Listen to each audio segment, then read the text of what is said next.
Guys and welcome back to my channel Riyaz education hub और मेरा नाम है रिया तिवारी।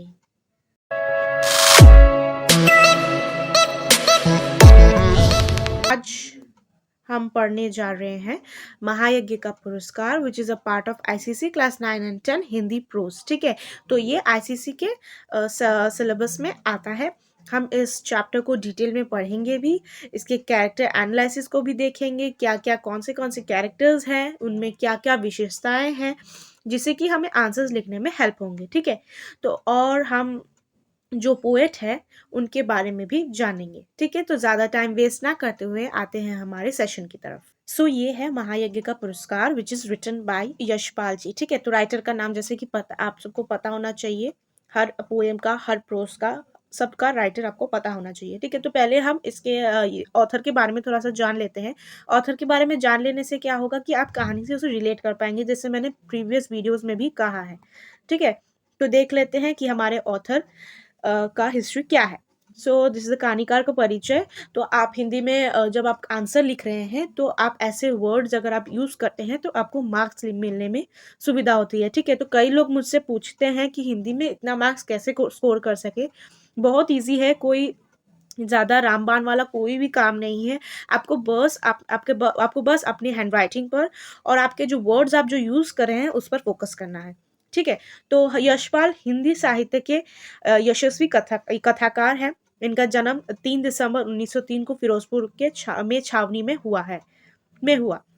ठीक है, तो ये सब जान लेना आपके लिए अच्छा होगा, क्योंकि कई बार कहानीकार के बारे में पूछ लेते हैं और जो एग्जामिनर्स है पूछ लेते हैं, तो तब आपको डिफ़िकल्टी होती है। तो इसीलिए हम सेफर साइड में इसे प्रिपेयर करके ही जाते हैं। ठीक है, तो ये इन्होंने क्या किया है उतना इम्पोर्टेंट अभी नहीं है, अब देखना है आपको, उतना याद नहीं रखना है, मेन आपका स्टोरी ही है।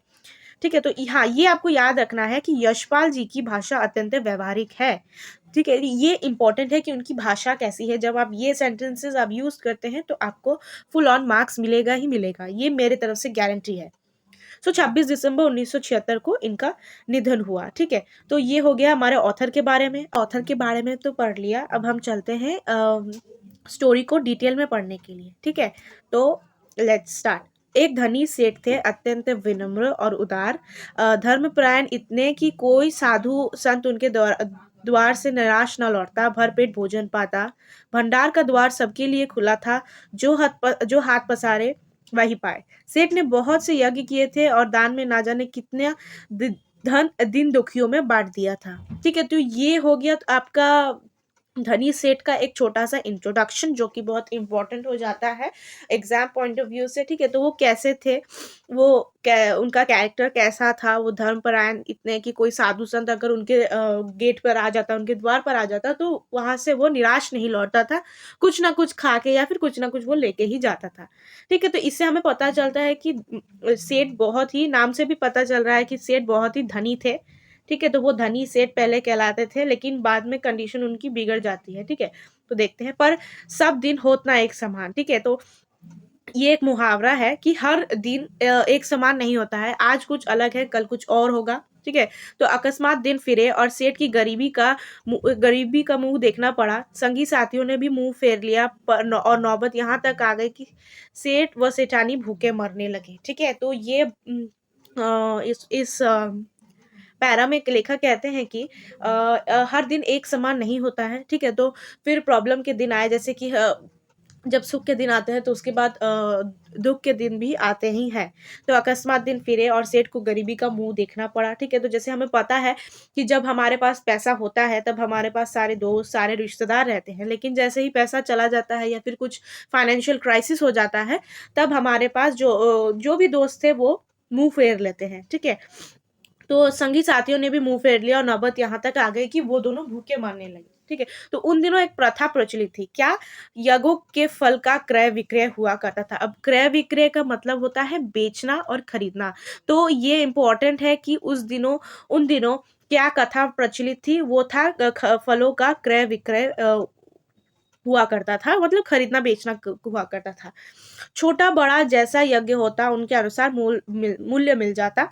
जब बहुत तंगी हुई तो एक दिन सेठानी ने कहा, नहीं हो तो एक यज्ञ ही बेच लो। तो उन्होंने ये आइडिया सजेस्ट किया कि अगर कुछ नहीं हो रहा है तो ऐसे भूखे मरने से तो कोई ज़्यादा अच्छा ऑप्शन है कि हम एक यज्ञ बेच दें, जिससे कि हमारे पास पैसे भी फिर से आ सके। ठीक है, तो सुनकर पहले तो सेठ बहुत दुखी हुए, पर बाद में अपनी तंगी का विचार कर एक यज्ञ बेचने के लिए तैयार हो गए। ठीक है, तो पहले उनको अच्छा नहीं लगा ये विचार, लेकिन जब उन्होंने देखा कि उनका जो कंडीशन है वो अच्छा नहीं था, तो तब उन्होंने यज्ञ बेचने के लिए वो तैयार हो गए। सेठ के यहाँ से 10-12 कोस की दूर पर कुंदनपुर, ये इम्पोर्टेंट है, सेठ के यहाँ से 10-12 कोस की दूरी पर कुंदनपुर नाम का एक नगर था। ठीक है, तो जिसमें एक बहुत बड़े सेठ रहते थे। लोग उन्हें धन्ना सेठ कहते थे। और एक अफवाह थी, क्या अफवाह थी, कि उनकी सेठानी को कोई देवी शक्ति प्राप्त है, जिससे वह तीनों लोगों की बात जान लेती है। तो उन्हें एक सुपर पावर, जैसे हम कहते हैं मैजिकल पावर, कि वो कुछ भी जान लेती है, तीनों लोगों की बात, मतलब हर कहीं की भी वो बात जान लेती थी। ठीक है, तो वो कहाँ बेचने का उन्होंने बेचने का डिसीजन लिया, कुंदनपुर नामक एक नगर में, जहाँ एक बड़े सेठ रहते थे। उनका उनको लोग धन्ना सेठ के नाम से भी जाने जाते थे। धन की उनके पास कोई कमी ना थी। विपदग्रस्त, मतलब बहुत विपत्ति में रहना, सेठ ने उन्हें उन्हीं के हाथ एक यज्ञ बेचने का विचार किया। ठीक है, तो उन्होंने लास्ट में ये डिसीजन लिया कि नहीं, मुझे यज्ञ बेचना ही पड़ेगा। ठीक है, तो दूर की मंजिल थी, तो सेठानी जैसे तैसे पड़ोसी से थोड़ा सा आटा मांग ली और रास्ते के लिए 4 मोटी मोटी रोटियां बना पोटली में बांध कर सेठ को दे दी। ठीक है, तो इससे हमें पता चलता है कि उनके कंडीशन बहुत ही बिगड़ा हुआ था। उनके पास खाने तक के लिए भी कुछ नहीं था, उनको पड़ोसी से मांगना पड़ रहा था, इसीलिए वो एट लास्ट में उन्होंने डिसीजन लिया कि नहीं, मुझे ये बेचना ही पड़ेगा। ठीक है, तो 4 मोटी रोटियां पोटली में बांधकर सेठ को दे दी। सेठ बड़े तड़के उठे और कुंदनपुर की ओर चल दिए। गर्मी के दिन थे। ठीक है, गर्मी का दिन चल रहा था। सेठ ने सोचा कि सूरज निकले जब तक जितना रास्ता पार कर लूं उतना ही अच्छा है। ठीक है, तो वो शाम में चल रहे थे, तो उन्होंने सोचा कि जब तक सूरज निकलता है तब तक मैं जितना रास्ता चल लूं उतना अच्छा है, क्योंकि जब सूरज निकलेगा, जब उसके टेम्परेचर बढ़ जाएगा, तो मैं थोड़ा सा रेस्ट कर लूंगा, उतना ही अच्छा है। ये सोचकर वह खूब तेज चले, लेकिन आधा रास्ता पार करते करते धूप में इतनी तेजी आ गई कि चलने में कष्ट होने लगा। पसीने से उनकी सारी देह लथपथ हो गई और भूख भी सताने लगी। ठीक है, तो वो बहुत देर तक चले, लेकिन जैसे कि हमें पता है कि गर्मी के दिनों में 9-10 बजे ही कितनी कड़ी धूप हो जाती है। ठीक है, तो वो चलते चलते भी थक गए और उन्हें पसीना से उनका शरीर पूरा लथपथ हो चुका था। सामने वृक्षों की एक कुंज और कुआं देखकर सेठ ने विचार किया कि यहाँ थोड़ी देर रुककर भोजन और विश्राम कर लेना चाहिए। ये सोच वे उस कुंज की ओर बढ़े। पोटली से लोटा डोर निकालकर पानी खींचा और हाथ पैर धोए। उसके बाद एक लोटा पानी ले एक पेड़ के नीचे आ बैठे और खाने के लिए रोटी निकालकर तोड़ने ही वाले थे कि क्या देखते हैं, निकट ही कोई हाथ भर की दूरी पर एक कुत्ता बड़ा छटपटा रहा है। बेचारे के पेट कमर से लगा था, मतलब वो देख कर ऐसा लग रहा था कि वो जो कुत्ता है वो बड़ी दिनों से भूखा था। ठीक है, पेट कमर से लगा है, मतलब एकदम सटक गया है, उसका पेट दिखाई ही नहीं दे रहा था। सेठ की रोटी खोलते देख वो बार बार गर्दन उठाता, पर दुर्बलता के कारण उसकी गर्दन गिर जाती। तो इससे हमें पता चलता है कि जो कुत्ता था वो कितना, मतलब कितनी दिनों से वो भूखा था, कि उस एक बार वो गर्दन उठाने की भी हिम्मत नहीं कर पा रहा है। यह देख सेठ की हृदय में दया से भर आया। बेचारे को कई दिन से खाना नहीं मिला दिखता है, तभी तो ये हालत हो गई है। सेठ ने एक रोटी उठाई और टुकड़े टुकड़े कर कुत्ते के सामने डाल दी। कुत्ता भूखा तो था ही, धीरे धीरे सारी रोटी खा गया। ठीक है, तो जब हमें भूख लगती है और कई दिनों के बाद अगर खाना मिलता है तो इट्स यूजुअल, ठीक है, तो ये नॉर्मल है कि वो ज्यादा तो एनर्जी नहीं दिखा पाएगा खाने में, तो वो धीरे धीरे वो सारी रोटियां उसने खा ली। अब उसके शरीर में थोड़ी जान आती दिखाई दी। वह मुंह उठाकर सेठ की ओर देखने लगा। उसकी आंखों में कृतज्ञता थी। सेठ ने सोचा कि एक रोटी और खिला दूं तो फिर चलने फिरने योग्य हो जाएगा। ठीक है, तो उन्होंने सोचा कि अगर वो एक रोटी और खिला दे तो वो एटलीस्ट चलने फिरने के लायक हो जाएगा, एटलीस्ट उसकी मृत्यु तो नहीं होगी।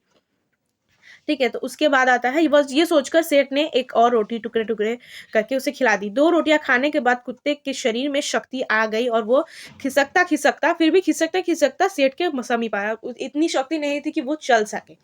सेठ ने उन्हें देखा और सेठ ने देखा कि अभी भी वह अच्छी तरह चल नहीं पा रहा है। आस-पास कोई बस्ती भी नहीं दिखाई दे रही है। सेठ ने सोचा, एक रोटी इसे और दे दूँ तो फिर ये अच्छी तरह चल फिर सकेगा। मेरा क्या है, जैसे 2 खाई है वैसे 1, थोड़ी देर कुंदनपुर पहुँच जाऊँगा।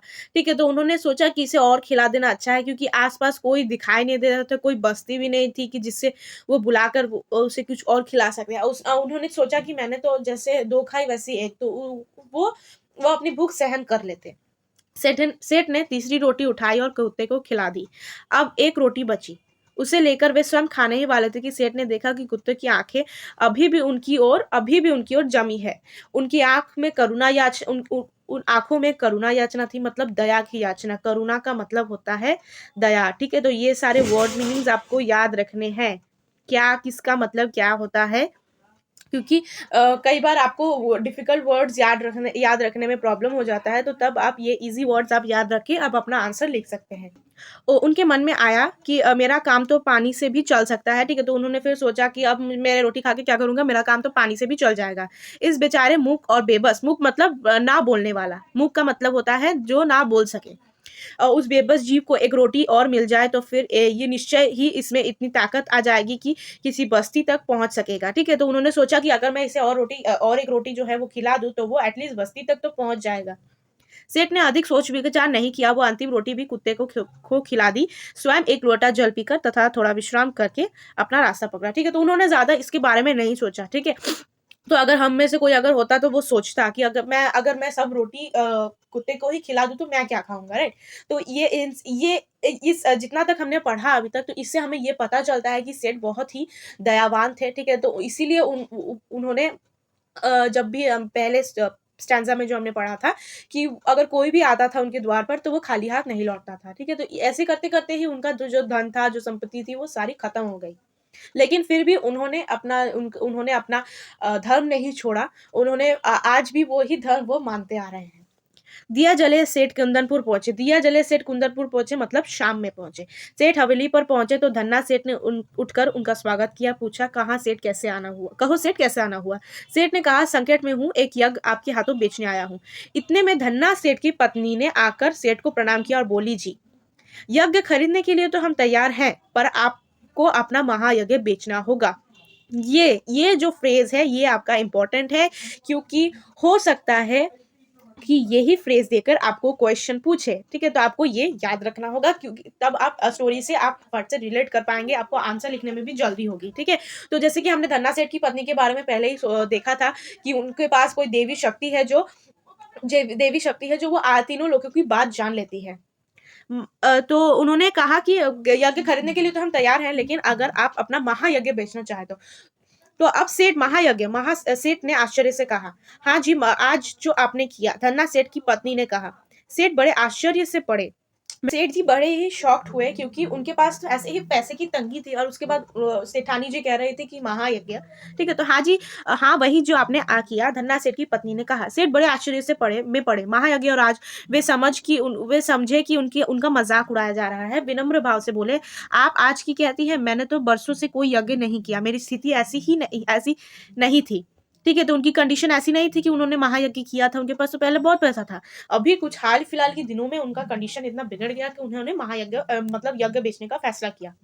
तो धन्ना सेठ की पत्नी ने गंभीर भाव से कहा, नहीं सेठ, आज आपने भारी यज्ञ किया है, महाराज उसे बेचोगे तो हम खरीद लेंगे, नहीं तो नहीं। सेठ विस्मित विमूढ़ हो गए। उन्हें निश्चित हो गया सॉरी सेठ विस्मित विमूढ़ हो गए। उन्होंने निश्चय किया कि इन लोगों को यज्ञ खरीदना नहीं है, इसीलिए ऐसी बातें कर रहे हैं। विस्मित विमूढ़ मतलब वो थोड़े से उदास हो गए, थोड़े से गुस्सा भी हो गए कि इन्होंने तो यज्ञ खरीदना नहीं है, इसीलिए ये टाइम वेस्ट कर रहे हैं, ऐसी बातें कर रहे हैं। क्या सोचते हो सेठ? बोलो राजी हो? धन्ना सेठ की पत्नी ने पूछा। सेठ ने खिन्न होकर मतलब थोड़ा सा खिसक कर कहा, सेठानी जी सेठानी जी हंसी छोड़िए, काम की बात कीजिए। बरसों से मैंने यज्ञ नहीं किया, आप आज की कहती हैं। सेठानी ने समझाया कि आज रास्ते में स्वयं ना खाकर चारों रोटियां भूखे कुत्ते को खिला दी, ये महायज्ञ नहीं है तो क्या है? तो उनके अकॉर्डिंग ये महायज्ञ है। तो इसी के ऊपर ये जो पूरा चैप्टर बना है, चारों रोटियां भूखे कुत्ते को खिला दी, ये महायज्ञ नहीं है तो और क्या है? तो ऑब्वियस सी बात है कि अपने खाने को किसी जानवर को खिला देना, ये ऑब्वियसली ये एक महायज्ञ बन जाता है, बहुत बड़ा कंट्रीब्यूशन, बहुत बड़ा सैक्रिफाइस बन जाता है, क्योंकि वो अपने ही भूखे थे, उन्हें इतनी भूख थी, वो उनका सिचुएशन इतना खराब था कि वो खाना भी नहीं जुटा पा रहे थे, पड़ोस के घर से उनको उनकी वाइफ को आटा मांग कर रोटी बनानी पड़ रही थी। ठीक है, तो इससे हमें पता चलता है कि उनका सिचुएशन बहुत खराब था, लेकिन फिर भी उन्होंने बिना कुछ सोचे, बिना ज्यादा कुछ थिंक किए, बिना कुछ ज्यादा अपने दिमाग पर जोर डालते हुए उन्होंने चारों रोटियां कुत्ते को खिला दी। तो आप मुझे कमेंट सेक्शन पर जरूर बताइएगा कि अगर आप होते उनकी जगह पर तो आप क्या करते? क्या सेठ जी ने सही किया या गलत किया? ठीक है, तो आप ऐसे रिलेट करके पढ़, तो आप ऐसे रिलेट करके चैप्टर को पढ़िए। जब आप ऐसे रिलेट करके चैप्टर को पढ़ेंगे तो आपको बहुत ही ईजी लगेगा, आपको हिंदी ज्यादा डिफिकल्ट नहीं लगेगी, जो ऑलरेडी ईजी ही है, हिंदी बहुत ईजी है। आपको बस कुछ टिप्स है, कुछ ट्रिक्स है, आपको अपनी लाइफ से आपको उसको रिलेट करना पड़ेगा कि अगर आप उनके सिचुएशन में होते तो आप क्या करते। ठीक है, तो ये सारे मेथड है जिससे आप अच्छे मार्क्स स्कोर कर सकते हैं, आपको कोई ट्यूशन की भी जरूरत नहीं पड़ेगी। ठीक है, तो ये इससे धन दौलत लुटाकर किया गया यज्ञ सच्चा यज्ञ नहीं, निस्वार्थ भाव से किया गया कर्म ही सच्चा महायज्ञ है।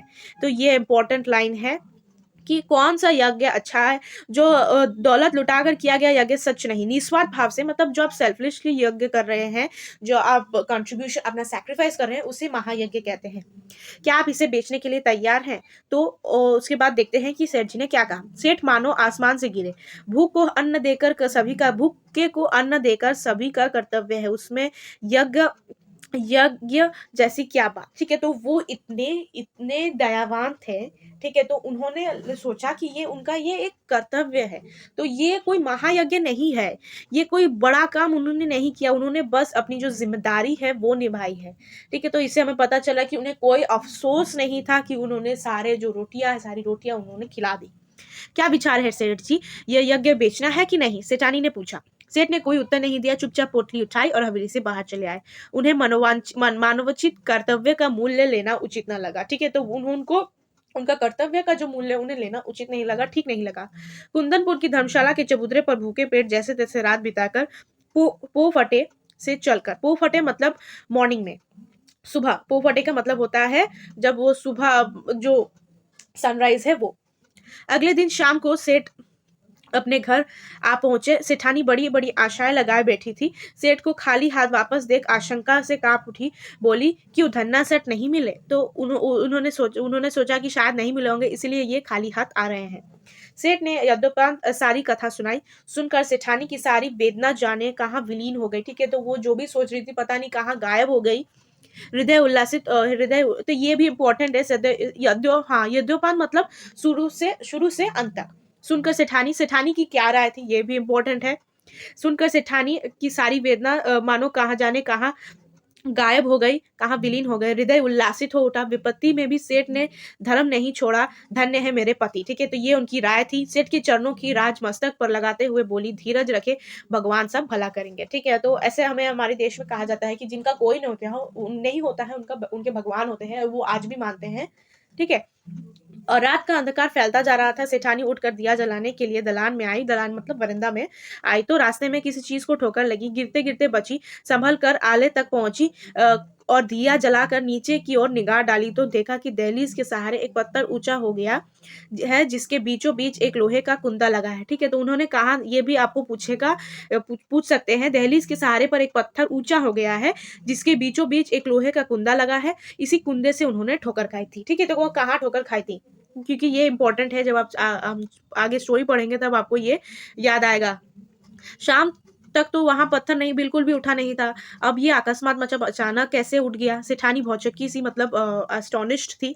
फिर सेठ को बुलाकर बोली, देखो तो ये पत्थर कहाँ से उठ गया? सेठ भी अचरज में पड़ गए, मतलब वो भी अस्टोनिश्ड थे। दिए की टिमटिमाती रोशनी में उन्हें ध्यानपूर्वक देखा तो पता चले कि वो किसी चीज का ढकना है। आखिर ये माजरा क्या है? सेठ ने कुंदे को पकड़कर खींचा तो पत्थर उठ गया और अंदर जाने के लिए सीढ़ियां निकल आई। ठीक है, तो एक जैसे गुफा बोलते हैं ना, एक खजाना, गुफा का खजाना, वैसे। तो अब एक विशाल तहखाना है और जवाहरातों से जगमगा रहा है।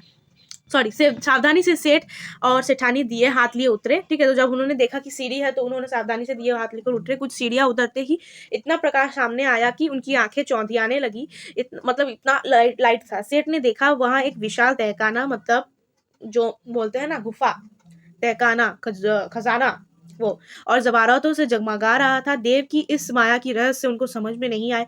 दोनों निस्तब्ध खड़े थे। तभी अदृश्य पर स्पष्ट स्वर से सुनाई दिया, ओ अदृश्य से स्पष्ट स्वर सुनाई दिया, मतलब भगवान जी कह रहे थे, ओ सेठ स्वयं भूखे रहकर अपना कर्तव्य मानकर प्रसन्नचित्त तुमने मरणसन्न कुत्ते को चारों रोटियां खिलाकर उसकी जान बचाई, उस महायज्ञ का ये पुरस्कार है। तो किस चीज का पुरस्कार है? उस महायज्ञ का ये पुरस्कार है।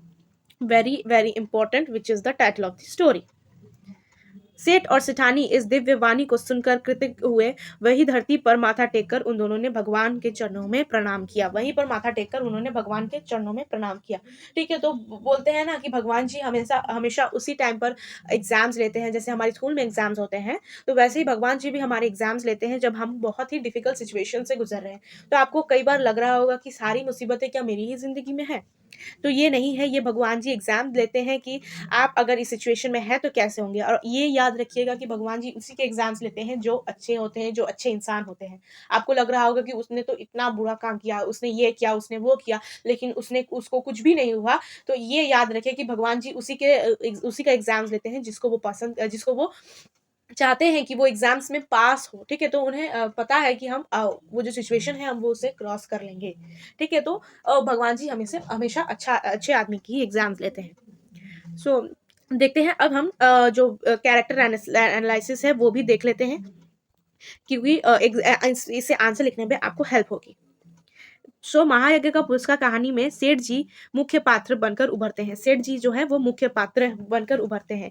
वह अत्यंत धार्मिक प्रवृत्ति के व्यक्ति थे। वह इतने परोपकारी थे कि कोई भी उनके दरवाजे से खाली हाथ नहीं जाता। उदार मन से वह दान करते थे। वह किसी मनुष्य को, क्या किसी जीव को भी दुखी नहीं करना चाहते थे। इसी कारण वह बड़े से बड़े त्याग करने के लिए तैयार रहते थे। वह खुद रोटियां ना खाकर मरियल कुत्ते को रोटियां खिला दी। और आत्मसम्मान, सेठ जी चरित्र आत्मसम्मान भी है, उनके अंदर जो सेल्फ रिस्पेक्ट है वो भी है। इसीलिए उन्होंने जो वो सेठ जी को, सेठानी जी को, उन्होंने वो जो महायज्ञ उन्होंने किया था, जो कुत्ते को रोटी खिलाई थी, वो उनका पैसा उन्होंने नहीं लिया। वो अपने कुत्ते को रोटी खिलाने के कार्य को कर्तव्य बताकर यज्ञ को नहीं बेचे और धन्ना सेठ जी यहाँ से खाली हाथ लौट पाए। सेठ जी के चरित्र में हमें आत्मसम्मान एवं स्वाभिमान स्वाभिमान के गुण भी दिखाई देते हैं। मानवचित गुण, सेठ जी के चरित्र में मानवचित गुण है, एक सच्चे मनुष्य में होना चाहिए। इसीलिए भगवान ने उनके साथ सत्कार्यों के लिए उचित इनाम भी दिया। अतः हम कह सकते हैं कि उनकी चरित्र अत्यंत प्रभावशाली है।